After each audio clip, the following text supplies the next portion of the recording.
Hello everyone, मैं Amrish Kumar IAS academy से आप लोगों का बहुत बहुत स्वागत है। जोहार। आज हम लोग इतिहास के लिए एक महत्वपूर्ण टॉपिक को करने जा रहे हैं, जो कि यूजीसी नेट हुआ या यूपीएससी हुआ और सभी प्रतियोगिता परीक्षा में बहुत ही महत्वपूर्ण टॉपिक है। इससे एक या दो प्रश्न तो हर टॉपिक में रहते हैं। ये टॉपिक अपने आप में बहुत ही समझने वाला है और साथ ही बहुत ही इसमें फैक्ट्स हैं। इसको आप ध्यान से सुनिएगा और हमारे वीडियो को बार बार देखिएगा। इसलिए आप हमारे चैनल को सब्सक्राइब जरूर कर लीजिए और जो भी कमेंट्स करना होगा कमेंट्स बॉक्स में कीजिए और हमेशा लाइक और बेल बटन को दबाते रहिएगा। तो आज हम लोग देखते हैं बौद्ध धर्म। बौद्ध धर्म जो है, हम लोग पिछले क्लास में देखे थे जैन धर्म जब मैं पढ़ा रहा था कि बौद्ध धर्म की उत्पत्ति इसलिए हुई क्योंकि वैदिक धर्म में जो है बहुत सारी बुराई आ गई थी, कर्मकांड आ गया, तो असमानता आ गई थी, जाति व्यवस्था आ गई थी। इसी को जो है दूर करने के लिए बहुत सारे धर्म जो है 6वीं शताब्दी में लगभग 62 धर्म जो है, जिसमें सबसे महत्वपूर्ण बौद्ध और जैन धर्म हुआ।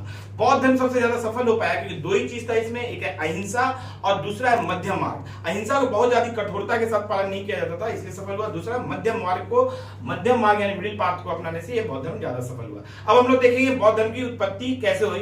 बौद्ध धर्म की उत्पत्ति जो है महात्मा बुद्ध ने किया था। बौद्ध धर्म महात्मा बुद्ध का जन्म जो है 563 ईसा पूर्व में हुआ था और ये कहां जगह में था? कपिलवस्तु, जिसको पिपरवाह भी बोलते हैं। ये नेपाल के तराई में जो है लुम्बिनी गांव, जिसको कि रुमन देवी भी बोलते हैं, यहाँ पे इनका जन्म हो गया था। और ये शाक्य क्षत्रिय कुल के इनके पिता थे सुधोधन, जो कि कपिलवस्तु के राजा थे सुधोधन। इनकी माता जो थी माया देवी थी, जो कौशल राजवंश की थी। और माया देवी की मृत्यु हो गई तो उनकी जो है मौसी जो थी महाप्रजापति गौतमी, इन्होंने इनका लालन पालन किया था। महाप्रजापति गौतमी जो है बौद्ध धर्म को ग्रहण करने वाली पहली महिला थी। और ये क्यों हुआ? क्योंकि उनके जो शिष्य थे आनंद ने उनको बोला था कि महिलाओं को बौद्ध धर्म में शामिल किया जाए, तो महाप्रजापति गौतमी को पहली महिला के रूप में, शिष्या के रूप में अपनाया गया।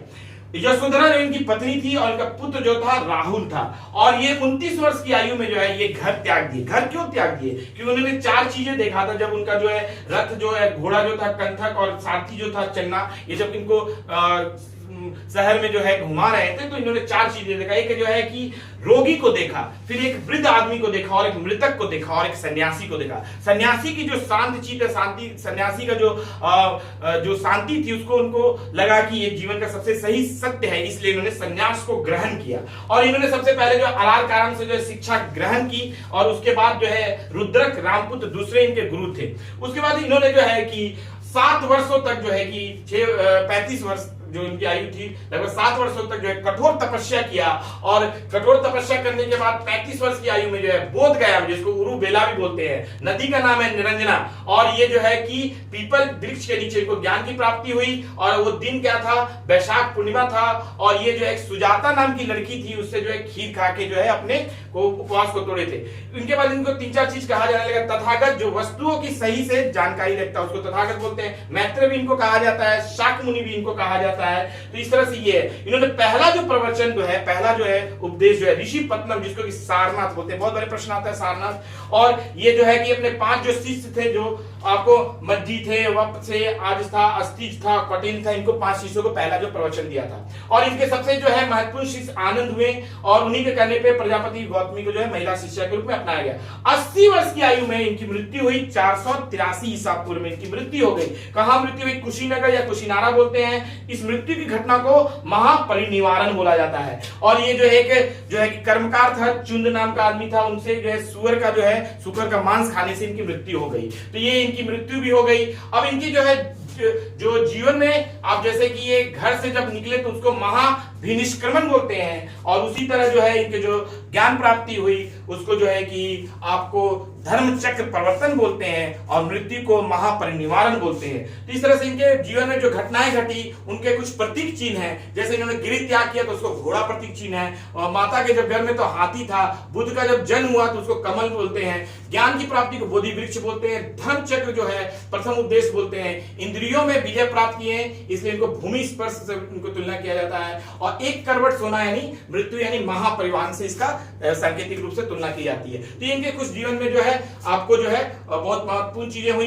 इसके बाद मृत्यु के बाद इनकी जो है 8 अस्थियों को 8 जगह पे इसको रख दिया गया, जिसको 8 स्तूप बनाए गए। और इन्हें सबसे ज्यादा उपदेश जो है कौशल प्रदेश में, श्रावस्ती में सबसे ज्यादा उपदेश दिया था। श्रावस्ती में कौशल प्रदेश में आता है। इसके बाद इनको बौद्ध दर्शन में हम लोग आएंगे कि बौद्ध दर्शन जो 4 आर्य सत्य, मतलब 4 संसार जो है दुखों से भरा है, वही सत्य है। तो दुख है, दुख का कारण कारण, दुख के उपाय हैं, दुख निरोधी गामी प्रतिपाद भी है। ये 8 सत्य हैं। इस दुख से दूर करने या निवारण के लिए 8 मार्गों को अपनाया गया है, जिसमें सम्यक दृष्टि, सम्यक संकल्प, सम्यक वाक्य, सम्यक मंत्र, सम्यक आजीव, सम्यक व्यायाम, सम्यक स्मृति, सम्यक समाधि है। और इसके बाद हम लोग देखते हैं बौद्ध धर्म में त्रिरत्न बोला गया, बुद्ध, संघ और धम्म, ये त्रिरत्न है। और महात्मा बुद्ध के जो है पाली भाषा में उपदेश सबसे अधिक दिए गए हैं, और इनकी जो है 10 सील को अपनाने के लिए, जिससे कि निवारण की प्राप्ति या जीवन को सरल बनाया जा सकता है। अहिंसा, सत्य, चोरी ना करना, पराया धन नहीं देखना, नशा नहीं करना, स्त्री से दूर रहना, दुराचार से दूर रहना, असमय भोजन नहीं करना, आभूषण से दूर रहना और सुगंधित जो है आपको पदार्थों से दूर रहना, तो मार्गों को अपनाया गया है। इसके बाद हम लोग देख रहे हैं कि कुछ महत्वपूर्ण जो है राजा जो थे कनिष्क और हर्षवर्धन, जो महायान शाखा को मानने वाले थे, और जो महायान शाखा जो बाद में 2 भागों में विभाजित हो गई, जो है कि माध्यमिक जो कि शून्यवाद बोला जाता है, और दूसरा योगाचार जो कि विज्ञानवाद बोला जाता है, और एक शाखा थी हीनयान जो वैश्विक बोला जाता है, दो भागों में विभाजित है, जिसको व्यवहारिक बोलते हैं, और शस्त्रांतिक, 2 भागों में हीनयान विभाजित हो गई। अब हम देखते हैं सबसे महत्वपूर्ण जो है कि कुछ पुस्तक जो लिखी गई, जिसमें एक पुस्तक है मिलिंद पन्नो, जो बहुत यूपीएससी में पूछा जाता है। ये मिलिंद पन्नो बौद्ध भिक्षु जो है नागसेन और यूनानी राजा जो मिनांडर के बीच बातचीत है, वार्तालाप है। और उसके बाद देखते हैं कि आपको महायान शाखा में बोधिसत्व को जो है माना गया है, मतलब जिसमें कि बुद्ध के ज्यादा जो अवशेष बातें थी, उसमें मंजूश्री, पानी था, औलोकितेश्वर और मैत्रेय, और चौथा जो है जन्म लेने वाला है, बाकी अभी शेष है। और हम लोग देखते हैं बुद्ध जो है, बौद्ध धर्म भी जो है जैन धर्म की तरह अनिश्चरवादी था, ईश्वर को नहीं मानता था, लेकिन पुनर्जन्म और आत्मा और कर्मवाद को मानता था। और सबसे महत्वपूर्ण जो है कि मध्यम मार्ग को मानता था। बुद्ध के जो पुनर्जन्म का जो उल्लेख है जातक कथाओं में, जातक पुस्तकों में है। इस तरह से हम लोग देख रहे हैं कि बुद्ध की मूर्ति जो है सबसे ज्यादा गंधार कला में मिली है। बुद्ध की मूर्ति जो है गंधार कला में मिली है, लेकिन पहली मूर्ति जो है मथुरा कला में बनाई गई है। और इसका एक पुस्तक है अगुंतर निकाय, उसमें 16 महाजनपद का पहला बार उल्लेख है। जैसे कि हम लोग जैन ग्रंथ में देखते हैं भगवती सूत्र में जो है 16 महाजनपद है, उसी तरह अगुंतर निकाय में 16 महाजनपद का उल्लेख है। यूपीएससी में बहुत बार पूछा जाता है। इसके बाद हम लोग देखते हैं कि 4 बौद्ध संगति, इससे बहुत महत्वपूर्ण क्वेश्चन इसे हमेशा पूछा जाता है। 4 बौद्ध संगति को आप अच्छे तरीके से पढ़ लीजिए, इसमें अच्छे से बताने जा रहा हूं, ध्यान से सुनिएगा। सबसे महत्वपूर्ण है कि 483 ईसा पूर्व में जो है राजगृह में, और उसके अध्यक्ष थे महाकश्यप, और जो आपका जो है शासक था अजातशत्रु हर्यक वंश का, इसके समय जो है आपको मगध में जो था उसके समय जो पहली बौद्ध संगति हुई, जिसमें बौद्ध संगति में जो है आपको 2 पिटक लिखे गए, जो है एक पहला विनय पिटक, कौन लिखा था, उपाली के नेतृत्व में लिखा गया। विनय पिटक में बौद्ध धर्म के नियम है। उसी तरह सुत्त पिटक जो है आनंद के नेतृत्व में लिखा गया, इसमें धार्मिक विचारधारा और वचन है। उसके बाद दूसरा बौद्ध संगति जो है 383 बीसी में लिखा गया, वैशाली में दूसरी बौद्ध संगति हुई, वैशाली में, और उसके अध्यक्ष थे सावकमी, और शासक था कालाशोक शिशुनाग वंश का। और इसमें जो है ये जो है बौद्ध धर्म 2 भागों में विभाजित हो गया। एक है जो है महासंधिक हो गया, जो महासंधिक जो कि बौद्ध धर्म छोड़ के चले गए, और थेरवादी जो रह गए वो थेरवादी हो गए।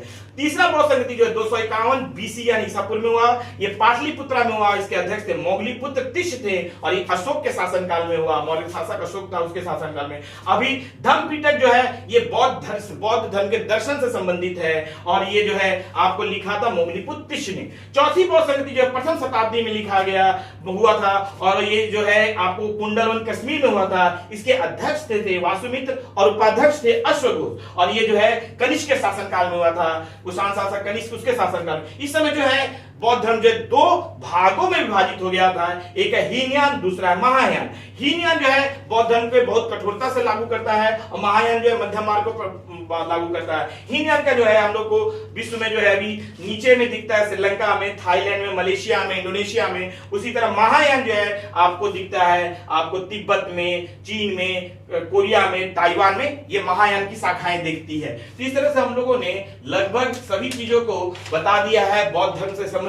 अगर आप लोग ये जो है फैक्ट्स को अच्छे से ध्यान देंगे तो आपके लगभग सभी चीजें हो जाएंगी। 2 और महत्वपूर्ण चीजें हैं, जैसे कोई बौद्ध धर्म संघ में प्रवेश करता था उसको उपसंपदा बोलते हैं, और जब वो अपने पाप या दुख कर्मों से जो है कि उपवास रखता था तो उसको उपोषित बोलते हैं। तो इस तरह से उपोषित और उपसंपदा को ही पढ़िएगा, ये भी यूपीएससी में बहुत बार पूछा जाता है। अगर ये सारा चीज आप कर लेगा यूपीएससी के, और जैसी आपको जो है कि यूजीसी नेट के क्वेश्चन तो आसानी से हो जाएंगे, और भी सभी प्रतियोगिता परीक्षा के आसानी से क्वेश्चन हो जाएंगे। तो आप हम लोग हमारे चैनल जो RAIS को सब्सक्राइब कर लीजिए। इस तरह हर टॉपिक को मैं एक बार बहुत अच्छे तरीके से बता दूंगा, जिसके बाद आप सुनने से ही उस टॉपिक को, उससे रिलेटेड सारे क्वेश्चन कर लेंगे। आप लोगों का बहुत बहुत धन्यवाद।